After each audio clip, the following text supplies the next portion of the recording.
Well, g'day travellers. Today we're going to talk about astral travelling. First I'll give a little bit of background to astral travelling, and then I'll give you a few instructions about how to start off. Background: the Earth has been closed off from the universe for a long time, much longer than our civilization and several before it. The natural human in earlier days, and certain indigenous tribes even to this present day, have always been in touch with the rest of the universe and the star people and the greater cosmic family, but most of us on Earth have lost our way, and even indigenous cultures have had their way darkened. So astral travelling is really opening up what is a natural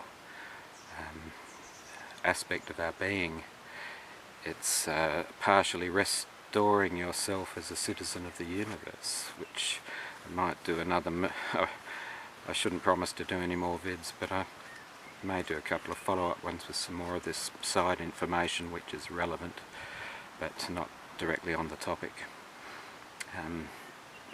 Through what I've learned through astral travelling, I know who I am, I know where I came from, I know what I'm doing here, and I know where I'm going after I leave here.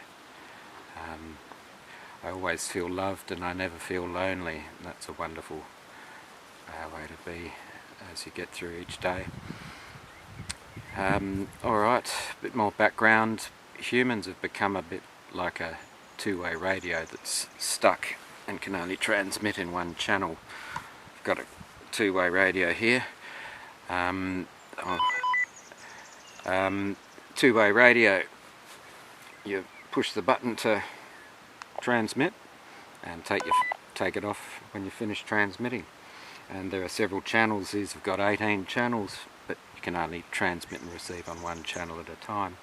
Well, normally when you use these things, you transmit, you'll say something, but then you'll listen and get incoming information. Well, human races largely become like one of these, stuck on one channel with the transmit button pushed down permanently. So we're always sending out energy and not receiving energy back in again. So astral travelling is like taking your finger off the transmit button and just listening on all channels, or on several more channels than normal, and it's remarkable what you'll pick up when you listen quietly. Alright, okay, so I said we're like a two-way radio. Let me explain that a little more clearly again. The human mind, scientists and doctors have identified at least 4 different brainwave levels or wavelengths that our brain seems to operate on: beta, alpha, theta and delta. Beta state is normal waking, thinking, talking, doing information state. Alpha state you can be in while you're awake. It's like daydreaming a bit, just drifting off and you're still awake, you haven't fallen asleep but you're daydreaming. Theta and delta are usually you're unconscious, asleep, whatever, in those states, or at least your body is. Your mind isn't necessarily, or your consciousness isn't necessarily, I should say. Alright, well, humans have largely become stuck unnaturally in beta state, just one of those states of being, of states of consciousness, states of existence, of states of comprehending and assessing reality around us. And we're like, stuck in beta state, we're like the two-way radio with the transmit button jammed on. It's all outgoing, we're not receiving anything in. When we astral travel, we're taking our finger off the transmit button and we're listening. Doesn't mean you can't interact when you're out there. You most certainly can. But it's the way of getting there, I suppose. It's this quiet place we have to achieve. Now, many of you will recognise this as sounding like meditation. That's exactly what it is, and I'll get to that in the How to Astral Travel section. Anyway, to finish off this background beginning, I'll talk briefly about some of my experiences. I've astral travelled in at least 3 ways. I don't like some of these words. It's such a cliche, astral travel, as though it's one set idea in a pigeonhole. It's not really. So to give you a bit of an idea, I've astral travelled locally, just around the room, and that's usually more spontaneous. For example, I'm lying in bed, close my eyes, and the next minute I'm looking at the ceiling, but I notice the ceiling's getting closer. And then I realise I've got my eyes shut, and I could look around at the beams of wood up on the exposed beam ceiling, look down at myself in bed with my eyes shut and my partner asleep next to me. That's local, that's out of body astral travelling. Then the second way I've astral travelled, which is the most common, is what I call the Moonlight night elsewhere experience. It's like looking at the worlds through a glass darkly, I guess. It's much easier for me to attain that form of travel because it's not such a high level experience.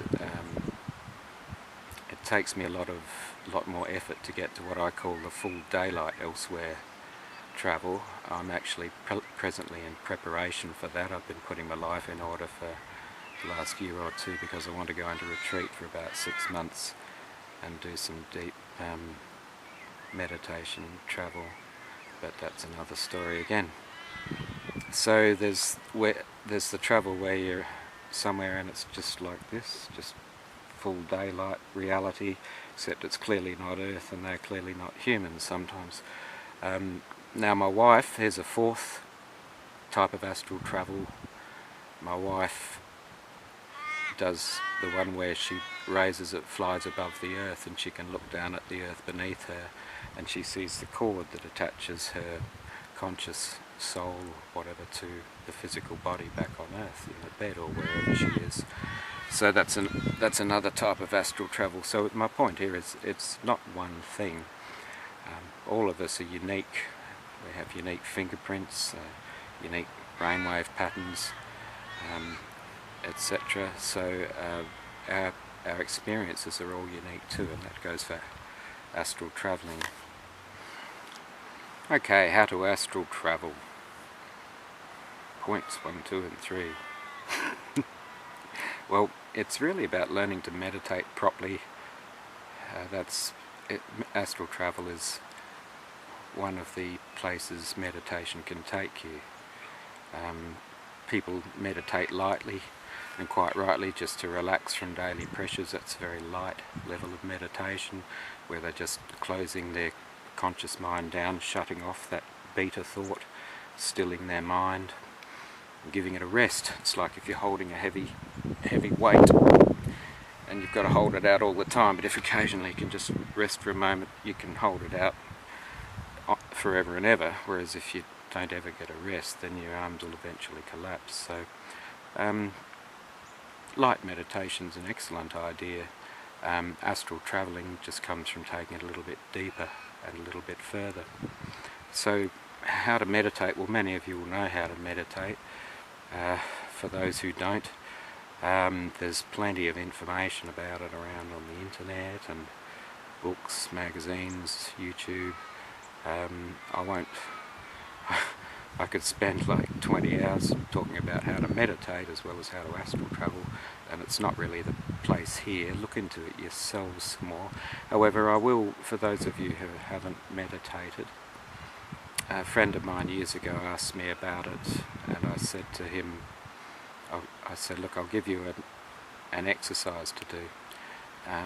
Still your mind and try to have no thoughts in it, and just breathe, get comfortable, settle down, and just breathe and count your breaths. And so first breath, breathe in, breathe out, and just count in your head 1. Then the next breath in, count 2. And all you do is listen to your breath, breathing in and out, and in your head just count a number 1 up to 10, and when you get to 10, go back to 1 and start again. And when you can do that without thinking about another single thing in between the numbers, so you can just go through from 1 to 10 breath counting and not have another thought interfering, just keep doing that and stop counting, and then you're meditating in a state of no mind, as it can be called, out of the beta state into the alpha, and if you go deeper into the theta and delta states of consciousness, they're all valid states of consciousness. We've all got them on board. The doctors can even measure them. It's just that most of us never use them because we've been talked out of it. It's about shutting down the mental chatter. Beta state is all that noise in our head where we have these endless conversations or some song playing over and over again, something like that. Closing all of that down, because when you close that down, that's literally when you start to hear the universe speaking to you.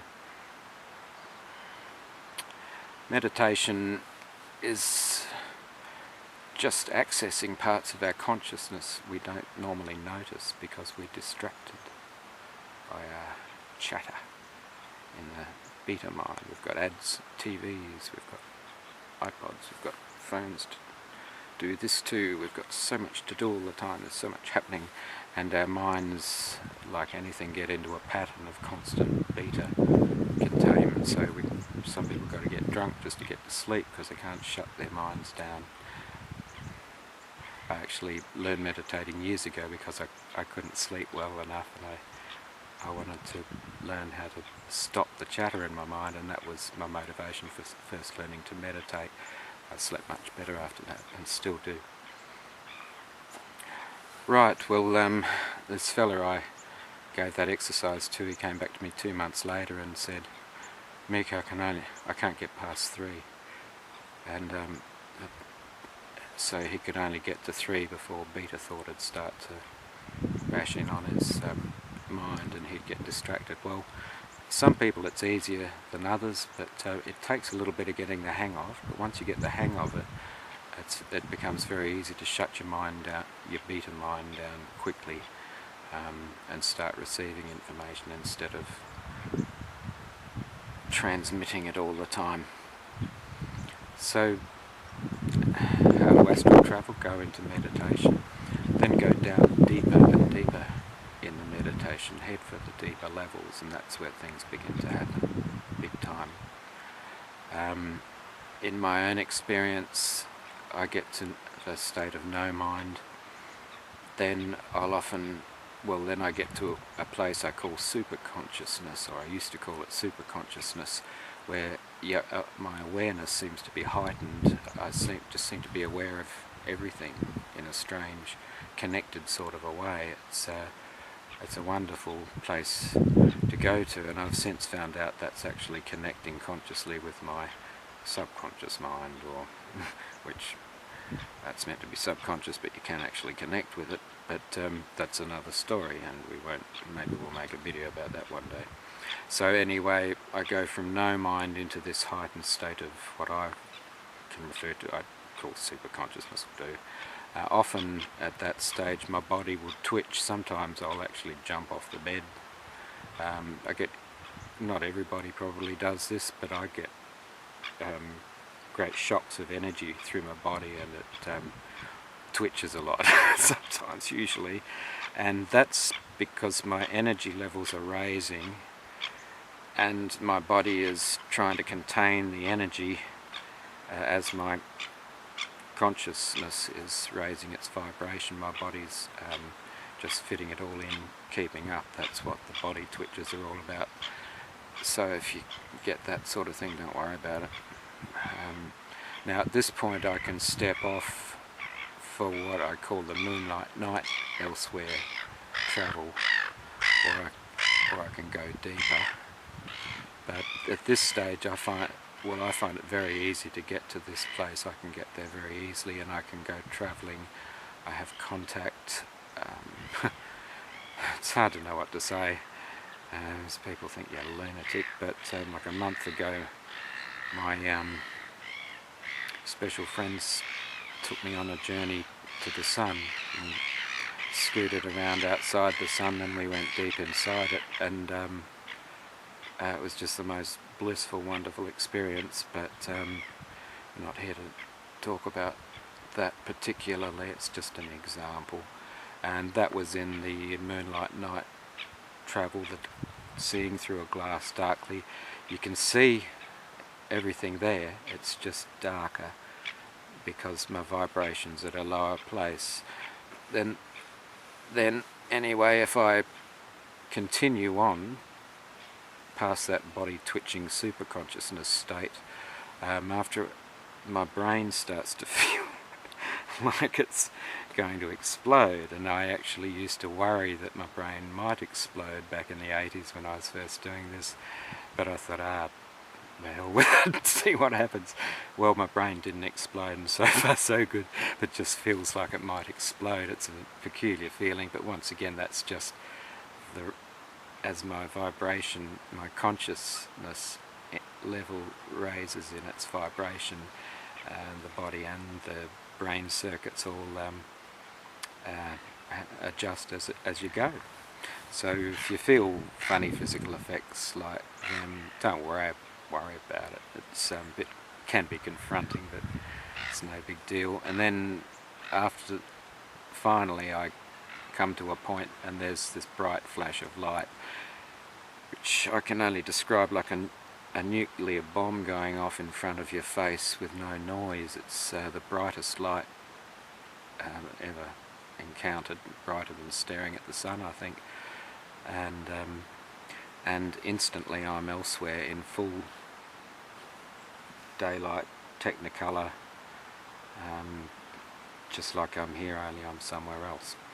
Now that last state takes me a lot of effort to get to. Maybe other people can get there easier than me, but that takes me effort, and like I said, I'm currently in preparation because I want to do a 6-month retreat, gathering information in those realms.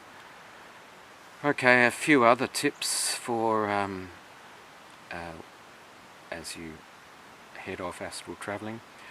Even if it feels silly, ask for assistance, protection and light before you astral travel or meditate, or it's always a nice thing to do, and it gets the attention of other people and whatnot that can help. If falling asleep becomes a problem, it was for me in early days, as is for many. You lie down in bed to meditate and next thing you've fallen asleep. Well, meditation could be described as falling asleep while your consciousness stays awake.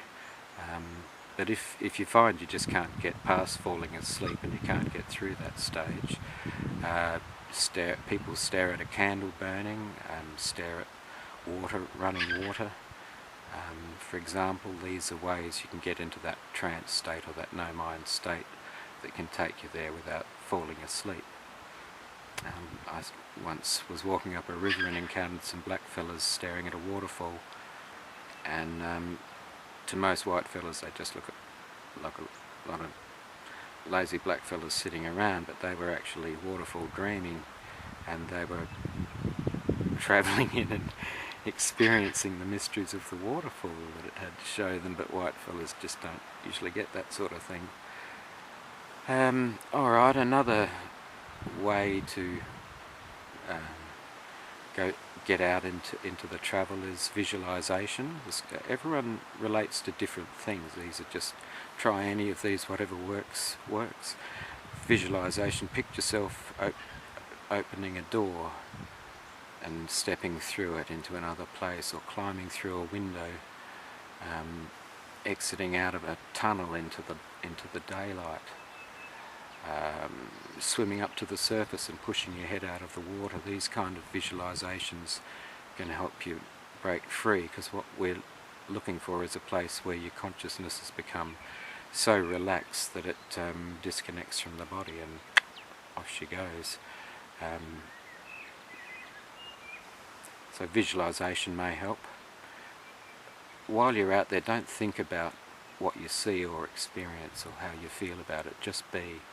think about it later. Try to maintain no mind, and you'll still get plenty of action and information coming in, rather than blocking it from coming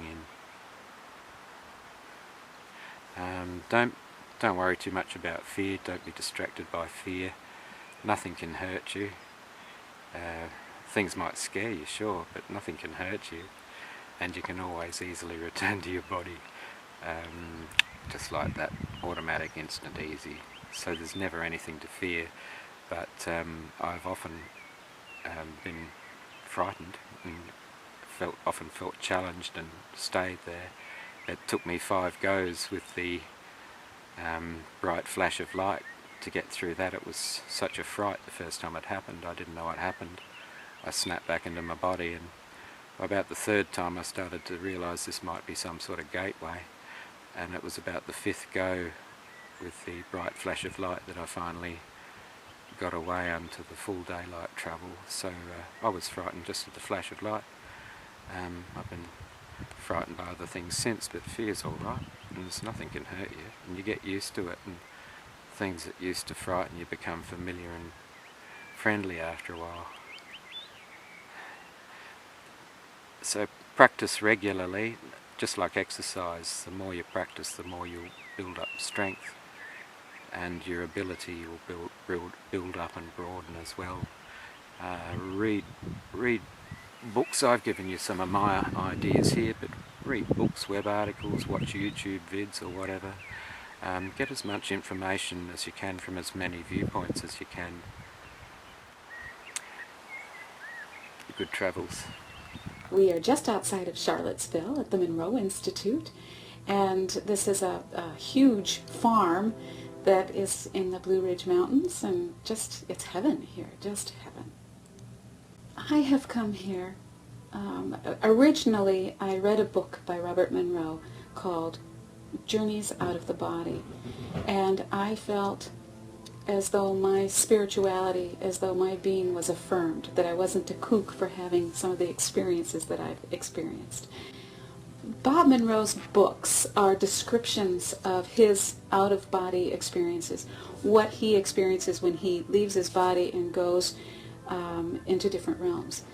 And as a child, I had out-of-body experiences, and then I had an experience when I was in my 20s where, this was a long time ago, but I was charged with electricity. This was deep in meditation, and I thought I was being charged so much that it might just kill me. It frightened me. Came out of meditation, and that charge brought this huge feeling of bliss for a long time. After that, I knew that that was a weird experience, and I couldn't talk about it with anybody. It was weird, and I wasn't sure if I was schizophrenic or if I was crazy, and I didn't want to talk about it with people because they hadn't experienced it. And then I read his book and realized that it's much more common. I wrote to the Monroe Institute, and this was back in the 70s, and got a response. And that was huge. And so the fact that, this person who became famous through his books would take time to write, that was important. And in my experiences here, I had an experience called Gateway. It was one of the courses that's offered here, and it gave me so much. It expanded. I let go of some belief systems that were just totally not right, and it gave me confidence. Gateway is the first course that they recommend. Take Gateway first, and then the other ones, there's sort of a sequence, but there's more choice in it. But Gateway is 6 days of work where we spend time in the check unit, which is actually a sleeping place that's a meditation place. There's no, the environment is controlled. There's no phones, no music, no newspapers, no radio. All of that external is on purpose kept out so that we're not worried about time. We're not worried about fixing a meal. We're not worried about any of those things that we can get caught up in. And we have specific I would say maybe 3 or 4 times a day, where we go into our meditation state and we listen to frequencies. We're able to experience different aspects of ourselves that are very different than the physical. And so the very first 6 days is listening to the frequencies. It's shedding belief systems that don't work. It's expanding and understanding ourselves in a much bigger way. A little preface before I went to Gateway. I have 2 adult children, and my daughter had just graduated from college and gotten married to somebody that we're thrilled about, and she went to Thailand to teach English. And as a mother, never having been to Thailand, I was concerned about her, and I didn't realize how concerned I was till I came to Gateway. So in my meditations, I had sent my energy and love to her and surrounded her with this was my intention in meditation, surrounding her with love and protection. In the process of that meditation, I saw her and was with her. I saw her needing money and being hungry and lonesome and loving her kids that she was teaching. But immediately, as soon as I came out of that meditation, I couldn't wait to call my husband and say, get some money in her account. She needs some money because she's got to eat. And then went back to her again. And in that process, I had sent dolphins to her to surround her with this love and protection. And just recently, maybe last week, she told me that all of her friends there called her Dolph, which is short for dolphin. And that was her nickname. And I just think that's just uncanny. But it was an experience where we exchanged love and protection, and love knows no distance. It's immediate, and that affected me in a big way. There were many others that are emotionally important for me. So I won't go into the ones that would bore you, but the experiences are personal and shifting. The big question was, is this real? Am I crazy? And was that God? and I really wanted an answer. I knew that there were answers. And of course got, yes, it's real. And we can't say whether it's God, it's your experience. And your experience is important to you. And it affirmed me, my personhood, that I'm not schizophrenic. But that's one of the beautiful things, is that the Monroe Institute is not, of course it's spiritual because that's my culture, but they try to keep it very scientific. They don't say it's this or it's that, but they help me understand my personal experience. So it was very affirming, but yet I was not told, yes, it's God. Well, in my mind, I'm sure that is an aspect of God, but I was very interested in the scientific part of it, and thought that was interesting that it came through scientifically instead of labeling it with a cultural bias. It affected my life in that, coming from here and going back into my busy life, I look at people differently. They're bigger. What they have to say is important. It's a broader understanding. It's a deeper connection, and we're all spiritual entities.